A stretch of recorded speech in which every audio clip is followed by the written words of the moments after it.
get your lurkers upgraded while you're doing Meatless Harass, and you can usually expand as well.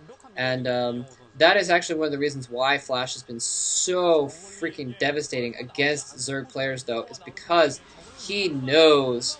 And maGma's losing a lot of Meatlisks here, by the way. He has not picked off any SCVs at all. Maybe one that I didn't see if I wasn't paying attention. But he has not picked off many SCVs. He has not picked off many Marines. He has not been doing anything with his Meatless Harass, basically, except keep Flash pinned back slightly. And now Flash is moving out, though. He's only killed several Marines. He's lost a lot of Meatless, and now he's getting his Meatless caught. He only has like a couple Meatless left. Really, really, really sloppy Meatless control by maGma. And of course, when I say things like that, I say this every once in a while, because every once in a while someone gets whiny about it. But yeah, when I say it's sloppy, I mean it's sloppy for this level, for what the the top level is. Obviously, it's just I'll talk to Diggity and I'm like, man, maGma sucks at Meatless Harass, and he'll be like, I wish I had his Meatless Harass. I'm like, yeah, well. So any of these guys could obviously just slaughter 99% of the StarCraft players in the world. But we're gauging this on a very pro level, so that's why I comment on things from that standpoint. So maGma being careless in terms of very, very pro level, and Flash always gets his science vessels out early as well. Usually we see him go for mass science vessels instead of often sometimes they'll devote to tanks instead, and try and get some siege tanks. Flash usually doesn't get siege tanks, and sometimes it does depend on what the opponent is doing. If the Zerg makes a lot of Sunkens, then the Terran will get tanks to deal with those Sunkens instead of just trying to do a break with Marines only. So that depends sometimes, but Flash usually, and maybe I could be remembering this wrong, but it doesn't seem like Flash usually gets tanks very often. He gets a few tanks, but usually we see him going for the SK Terran thing with two starports rather, pumping out science vessels, and Flash also does a very good job of protecting his science vessels. And really, that's the key to late game. If you don't have a bunch of science vessels, then late game Zerg wins, if the Zerg is good, because freaking Dark Swarm is almost imbalanced, because you just laid out a bunch of swarms, and you put several lurkers under it, 4 or 5 lurkers. I was thinking about this the other day. It's actually pretty ridiculous how powerful Swarm is. I mean, you put 4 or 5 lurkers under a swarm, nothing can touch it. Firebats, okay, you can send in Firebats, but if there's like 5 or 6 lurkers under that swarm, they're going to kill any Firebats that come in to try and attack them.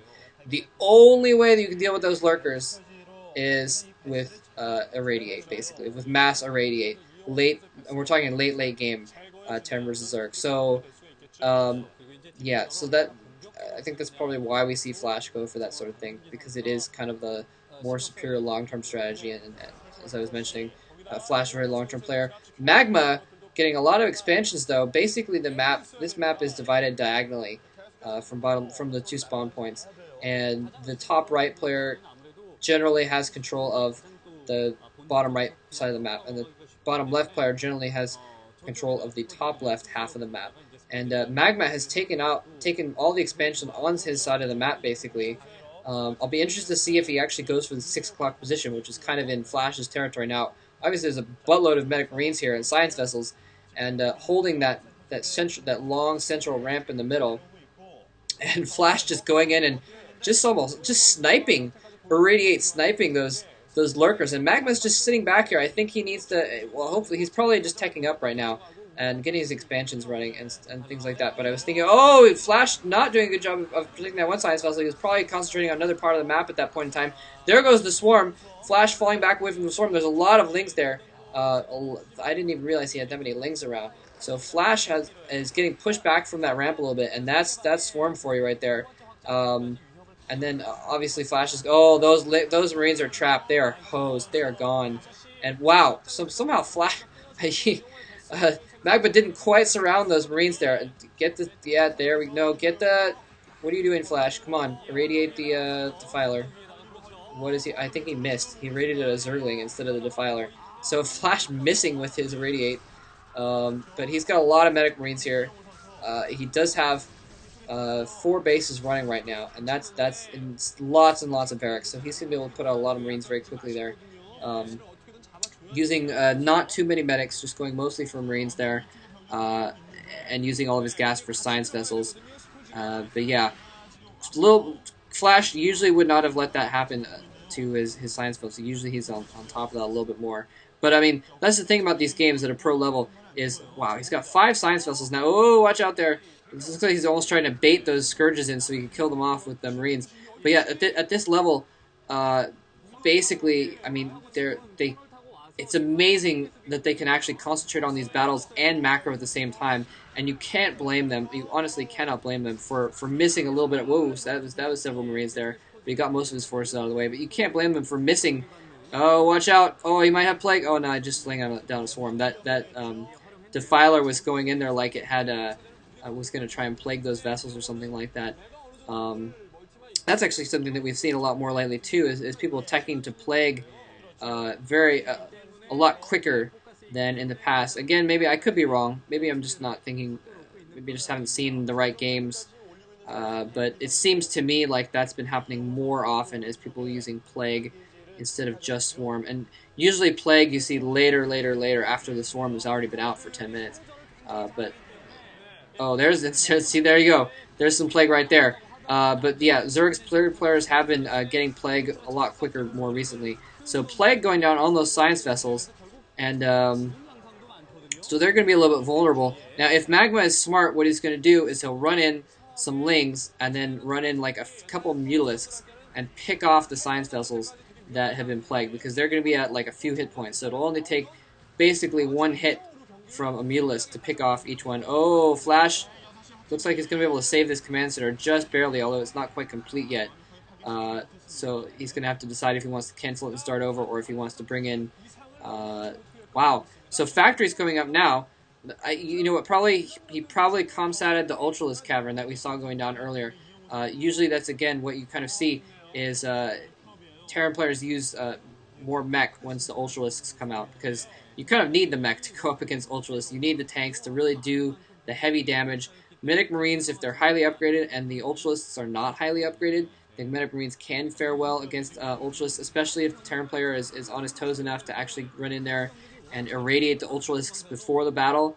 And that is key. You need to irradiate the Ultralisks before the battles actually happen. Otherwise, they're going to be just glowing balls of irradiation that are killing your own units as they're trying to kill them with they're attacking and hitting splash damage with the irradiation at the same time. So, yeah, not good to have irradiated Ultralisks running around in your army. But that was my point, is that if you can radiate them beforehand when they're far away, oh, Flash, not quite. Yeah, that Ultralisk. I'm sorry, that lurker was still inside that swarm there. A lot of defilers out there, and that's going to be good for maGma. Oftentimes, players get too many defilers. The Terran player runs out there. Oh, the load SCV survives. The Terran players run out there with... oh my, I just completely forgot what I was saying just now. Oh yeah, the defilers. Terran players run out there and they irradiate the one defiler wow, plague on all those Marines. They're going to get slaughtered now. Those Marines, once they've been plagued, I mean, obviously, after a few seconds, they're basically 1-hit kills for Lings, or 1 or 2-hit kills. So, very, very good to do in the midst of a battle. Also, it makes the medics basically use up all their energy if there's medics there. Flash has a lot of science spells. maGma really, he's doing an excellent job of keeping Flash on his toes, keeping him back here, macroing up, doing harassment and that sort of thing. Using the swarms, but he needs to cut down those science vessels quickly. Otherwise, he's just going to start getting spammed with irradiate, and that's not going to be good. A lot of tanks out now. Oh yeah, that's the other thing I was saying. Is the tanks are going to be able to deal out. Oh, I guess I already said that, didn't I? Never mind. For some reason, I felt like I had another point to make on that, but I didn't actually. Oh, there's the Mutalisk! There's the Mutalisk! 3 kills for the Mutalisk. Wow, 3. So that's probably 3 science vessel kills right there, and a huge army going in here to the 6 o'clock expansion. And really, if maGma's going to win this game, he does need to keep Flash from getting that 6 o'clock expansion. But we'll see if he can actually accomplish that or not. maGma does have those ultras out now. He's got a lot, but it's going